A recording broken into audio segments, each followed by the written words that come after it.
الفلاح. الحمد لله الذي هدانا لهذا وما كنا لنهتدي لولا أن هدانا الله، والصلاة والسلام على رسوله مصطفى وعلى آله وأصحابه المجتبى. أما بعد، قال تعالى: وما أرسلناك إلا رحمة للعالمين. صدق الله العظيم. محترم حضرات، حاضرین مجلس اور معزز سامعین، سب کو السلام علیکم ورحمۃ اللہ وبرکاتہ. وہ وقت یاد کرنے کے لائق ہے جب پوری دنیا ظلمت کی طرح بنی ہوئی تھی، اندھیرے کا راج تھا، اجالے سے نفرت تھی، کفر و شرک نے ہر طرف اپنے پنجے گاڑ دیا تھا، جہالت اپنے عروج پر تھی، ضلالت و گمراہی کا دور دورہ تھا، ظلم و ستم انتہائی کو پہنچا ہوا تھا، کمزور و بے بس انسان انصاف کو ترس رہا تھا، بیواہوں، یتیموں، بے قصوں اور ضعیفوں کو کوئی سہارا دینے والا نہ تھا، عورتوں پر ظلم کے پار ٹوٹے جا رہے تھے، لڑکیوں کو زندہ درگور کیا جا رہا تھا، ہر طرف خباثت تھی، اندھیرا ہی اندھیرا تھا، ضلالت تھی. انسانیت اپنی آخری سانس گن رہی تھی اور شرم و حیا، محبت و اخلاق اپنے جنازہ پر ماتم گناتے تھے. اچانک خدائے ذوالجلال کو انسانیت کے اس حالات پر رحم آ گیا، رحمت الہی جوش میں آ گئی اور انسانیت کو اس بھور سے نکالنے کا فیصلہ آسمان میں آ گیا. چنانچہ اس ہولناک اور پرخطر ماحول میں ایک نبی کو ختم نبوت کا تاج پہنا کر، کائنات کے لیے محبت کا نشان بنا کر، انسانیت کے لیے سرفراز رحمت بنا کر، شرافت، نجابت اور کمال میں ایکتا بنا کر دنیا میں معبود کیا گیا. وہ نبی کون تھے؟ وہ رسول کون تھے؟ ہم سب کے پیارے آقا سید الانبیاء، امام المرسلین، شہنشاہ کونین حضرت محمد مصطفیٰ صلی اللہ علیہ وسلم تھے. آپ آئے، دنیا میں بہار آ گئی، بہاروں کو قرار آ گیا، در در بھٹکتی انسانیت کو منزلیں مل گئی، ظلم و ستم کے دروازے بند ہو گئے، بے قصوں کو سہارا ملا، بیواؤں کو آسرا نصیب ہوا، یتیموں کے سر پر محبت کا ہاتھ رکھنے والا مل گیا. آپ نے ہر مظلوم کو اس کا حق دیا، عورتوں کو ایک مقام بخشا. وہ عورت جو ظلم کے چکے میں پیسی جا رہی تھی، نبی رحمت کے صدقے دنیا کی عظیم ہستی بن گئی.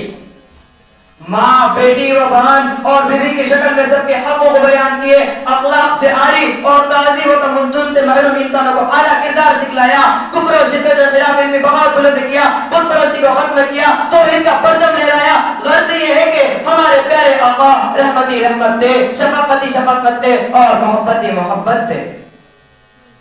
حضرات گرامی، ہمارے نبی کی رحمت کسی انسان کے لیے خاص نہ تھی، کسی مذہب کے لیے مخصوص نہ تھی، بلکہ آپ تو پورے عالم کے لیے رحمت بن کر آئے تھے، پوری دنیا کے لیے شفقت بن کر آئے تھے. آپ کی رحمت اس قدر وسیع ہے کہ جس میں پوری کائنات سمائی ہوئی ہے. کیا کالے اور کیا گورے، کیا عرب اور کیا عجم، کیا کالے اور کیا گورے، کیا عرب اور کیا عجم، سب کے لیے رحمت بن کر آئے نبی محترم. آج ہمیں یہ غلط فہمی ہوئی ہے کہ نبی بس ہمارے ہیں، خاص ہمارے لیے ہے، جس کا نتیجہ یہ ہے کہ پوری دنیا ان کے پیغام سے محروم ہو رہی ہے، آپ کا درس عمل محدود ہو رہا ہے، جبکہ آج بھی دنیا آپ کے رحمت کی پیاسی ہے، ان کے اخلاق کی شیدائی ہے. بس ہماری ذمہ داری ہے کہ ہم حضور صلی اللہ علیہ وسلم کے پیغام عمل کو ایک ایک گھر اور ایک ایک فرد بشر تک پہنچائے، تاکہ یہ دنیا جو 1400 سال پچھلے تاریخی میں جا رہی ہے، ایک بار پھر سے ہدایت کی روشنی میں آ جائے. زمانے سے اندھیرے کا صفایا کر دیا جائے، زمانے سے اندھیرے کا صفایا کر دیا جائے، چلو نام محمد سے اجالا کر دیا جائے. وما علینا الا البلاغ. نحمده ونصلي على رسول الأنام وعلى آله وأصحابه الكرام. أما بعد، فأعوذ بالله من الشيطان الرجيم. بسم الله الرحمن الرحيم. الرحمن علم القرآن، خلق الإنسان، علمه البيان. وقال رسول الله صلى الله عليه وسلم: خيركم من تعلم القرآن وعلمه. صدق الله العظيم. وہ معزز تھے زمانے میں مسلمان ہو کر، وہ معزز تھے زمانے میں مسلمان ہو کر، اور مقار ہوئے تاریخ قرآن پر. الہی رونق اسلام کے سامان پیدا کر، الہی رونق اسلام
بدل جائیں گے. اللہ تعالیٰ ہماری کمی کوتاہی کو معاف فرمائے اور ہم سب کو قرآن کریم سے محبت عطا فرمائے اور تمام مسلمانوں کو قرآن سیکھنے اور سکھانے اور اس پر عمل کی توفیق عطا فرمائے. وآخر دعوانا الحمدللہ رب العالمین. نحمده ونصلي على رسوله الكريم. أما بعد فقد قال الله تعالى: أعوذ بالله من الشيطان الرجيم. بسم الله الرحمن الرحيم. والذين هم على صلاتهم يحافظون أولئك في جنات مكرمون. صدق الله العظيم. وہ سارے دینداروں کو الفت نماز کی اللہ نے سبھی کو ہدایت نماز کی.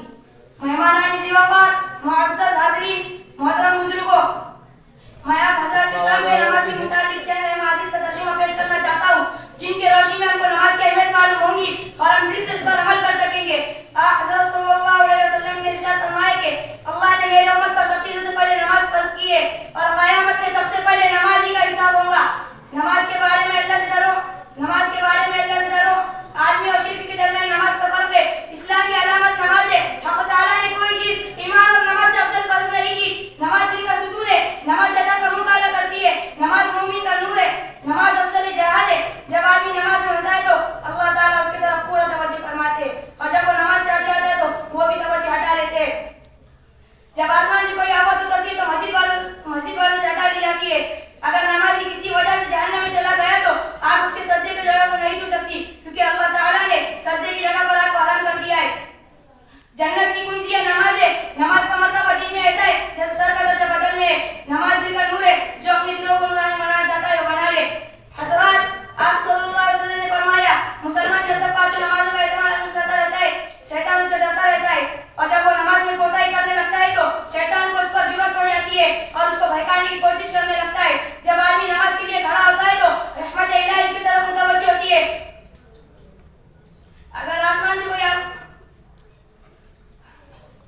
جب آدمی صبح کی نماز کے لیے جاتا ہے اس کے ہاتھ میں ایمان کا جھنڈا ہوتا ہے اور جو بازار جاتا ہے اس کے ہاتھ میں شیطان کا جھنڈا ہوتا ہے. محترم سامعین، ان احادیث شریفہ کے بعد آخر میں ہمارے ایک بہت بڑے عالم حافظ ابن قیم جوزی رحمۃ اللہ علیہ کی بات سناتا چلوں.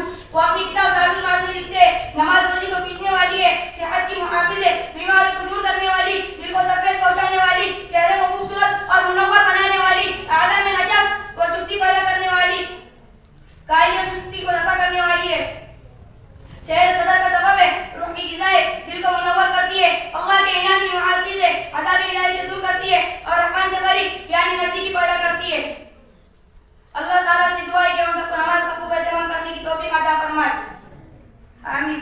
پوچھیں گے اہل جنت کہ ایسا کنارے نار، پوچھیں گے اہل جنت کہ ایسا کنارے نار، تم کیوں یہاں ناری اور رنج عالم رہے. دیں گے جواب کہ وہ نہ پڑھتے تھے ہم نماز، دیں گے جواب کہ وہ نہ پڑھتے تھے ہم نماز اور اس عذاب نار کو جھٹلاتے ہم رہے. وما علینا الا البلاغ. السلام علیکم ورحمۃ اللہ وبرکاتہ. نحمد ونصلي على رسوله الكريم. أما بعد، اقرأ ربك الأكرم الذي علم بالقلم علم الإنسان ما لم يعلم. صدر محترم حضرت اکابر اور معزز مہمانان اعزام، کسی شاعر نے کہا ہے علم و دولت ہے جو لوٹتی نہیں، علم و دولت ہے جو لوٹتی نہیں، خرچ کرنے سے کبھی گھٹتی نہیں. محترم سامعین، روشنی کسے پسند نہیں ہے؟ شب تاریخ میں ماہتاب اندھیرے کمرے میں کمکم کسے اچھے نہیں لگتے؟ ٹھیک کی بات علم پر تاریخ آتی ہے. وہ کون سی طاقت ہے جو انسان کو اشرف المخلوقات بنائی ہوئی ہے؟ وہ علم ہے. محترم سامعین، ہم مسلمان ہیں، اللہ اور اس کے رسول صلی اللہ علیہ وسلم پر ایمان رکھتے ہیں. واقعی یہ ہے کہ اگر ہم علم نہیں رکھتے تو ہم مسلمان نہیں رکھتے. مسلمان جاہل ہے، مسلمان ان پڑھ ہو یہ ہو نہیں سکتا. اللہ کی کتاب میں علم کی عظمت جگہ جگہ بیان کی گئی ہے. ارشاد باری تعالیٰ ہے قل هل يستوي الذين يعلمون والذين لا يعلمون انما يتذكر اولو الالباب. اس آیت کریمہ کا ترجمہ یہ ہے کہہ دیجئے کہ اہل علم اور نہ جاننے والے برابر ہوتے ہیں. پٹی کا ہے عقل مندی کی نصیحت پکڑتی ہے. محترم سامعین، علم سے مراد کیا؟ یا دنیا علم یا علوم علم، انسان علم سے کمال پاتا ہے. قول لولا شرمال و دولت کسی بات کی عزت نہیں رہتی. اس لیے ہر انسان کو چاہیے کہ وہ علم کے اصول کے لیے سر و مہر. آپ اگر دنیا علم حاصل کرتے ہیں تو دنیا میں کامیاب رہتے ہیں. آپ اگر دینی علم حاصل کریں گے تو آخرت محترم سامعین، اگر آپ کو چکل والے اور آپ میں کوئی داشمندی ہے تو آپ علم کے اصول کے لیے دوڑیں، خصوصاً دین علم حاصل کریں.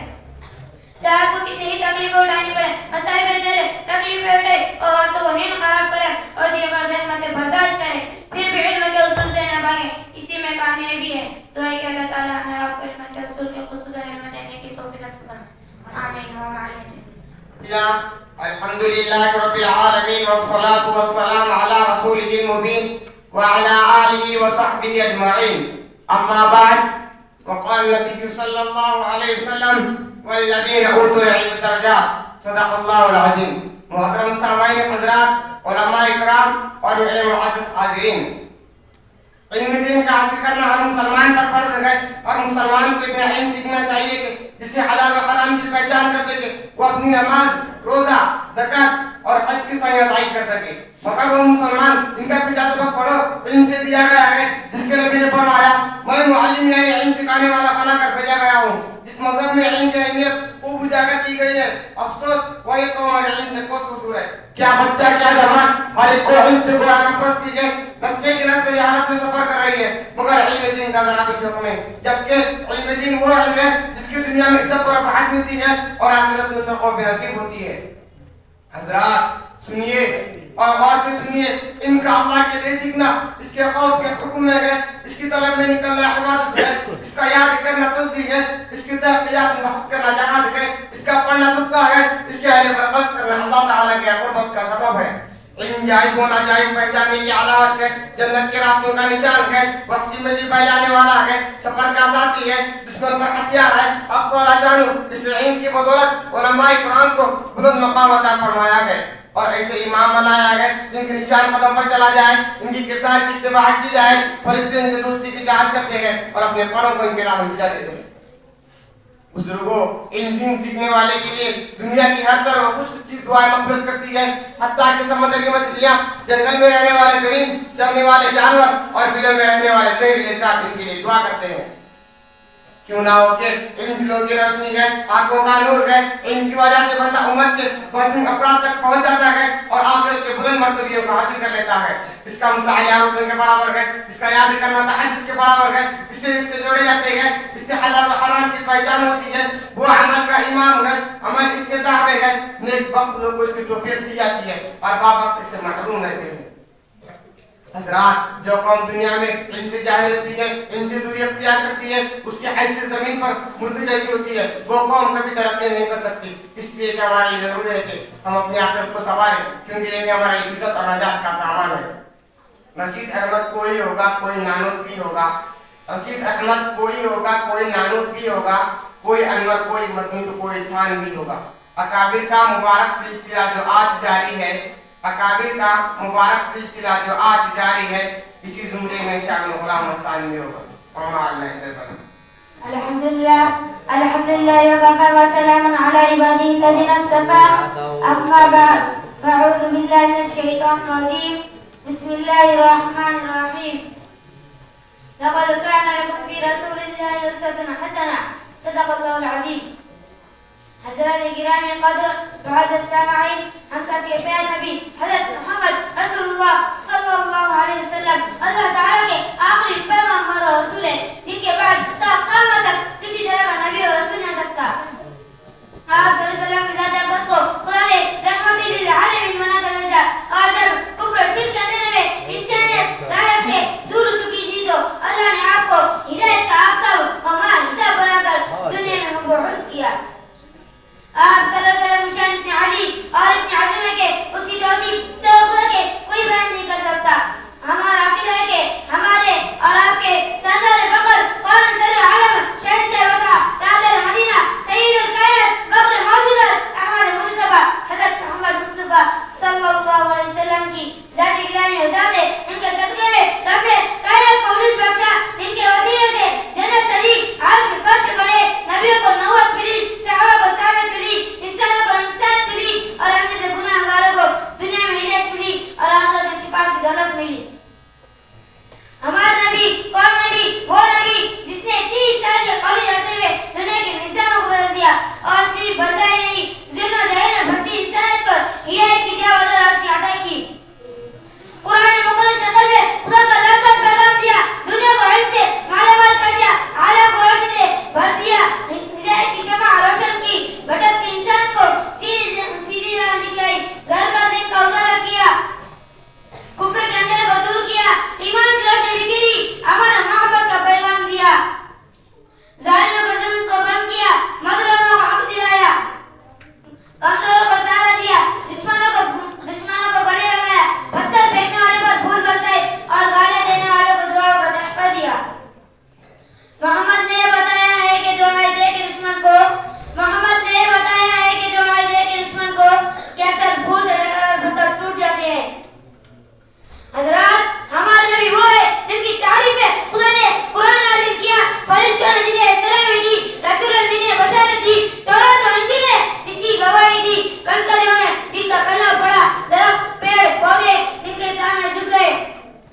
پہنچایا جا سکے.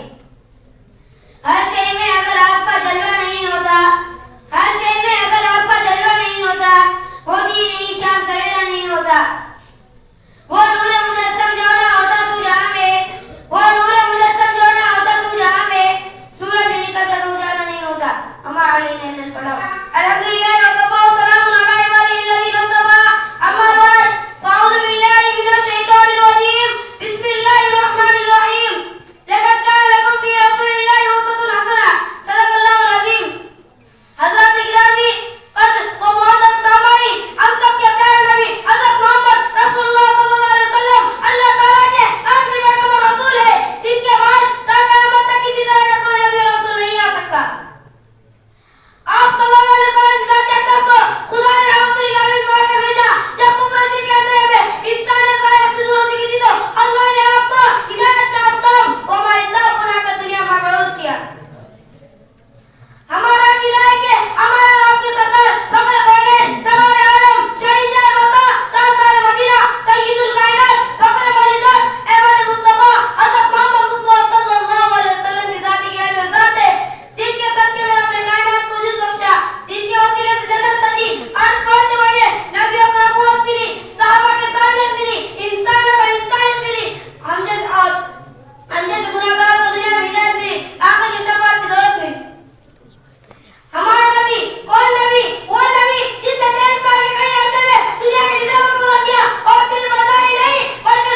حدیث میں نبی کریم صلی اللہ علیہ وسلم نے فرمایا وہ آدمی ذلیل وقار ہو، پھر ذلیل وقار ہو، پھر ذلیل وقار ہو، یعنی ہلاک و برباد ہو۔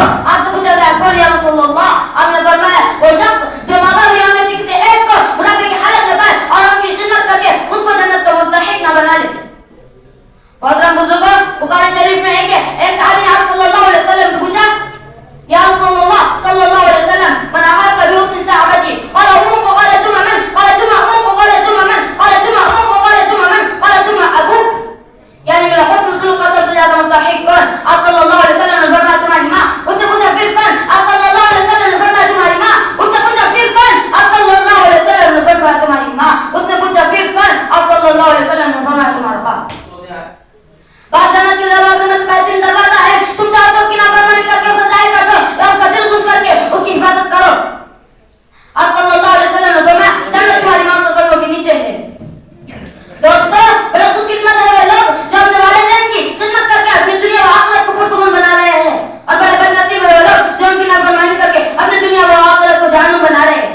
یاد رکھیں جو لوگ ماں باپ کو ستاتے ہیں وہ بھی ایک دن ستائے جائیں گے۔ ماں باپ کو ستانا ایسا گناہ ہے جس کا عذاب دنیا میں بہت جلد ملتا ہے اور آخرت کا عذاب الگ ہے۔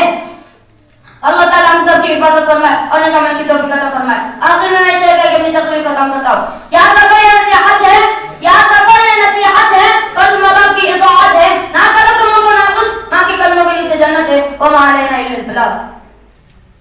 الحمد لله والصلاة والسلام على رسول الله المصطفى أما بعد قال رسول الله صلى الله عليه وسلم أفضل الصيام بعد شهر رمضان شهر الله المحرم۔ محرم الحرام اسلام مثال کا پہلا معنی ہے، یہ ان معنوں میں سے ایک ہے جیسے اللہ تعالیٰ نے محرم کا معنی اختیار دیا ہے۔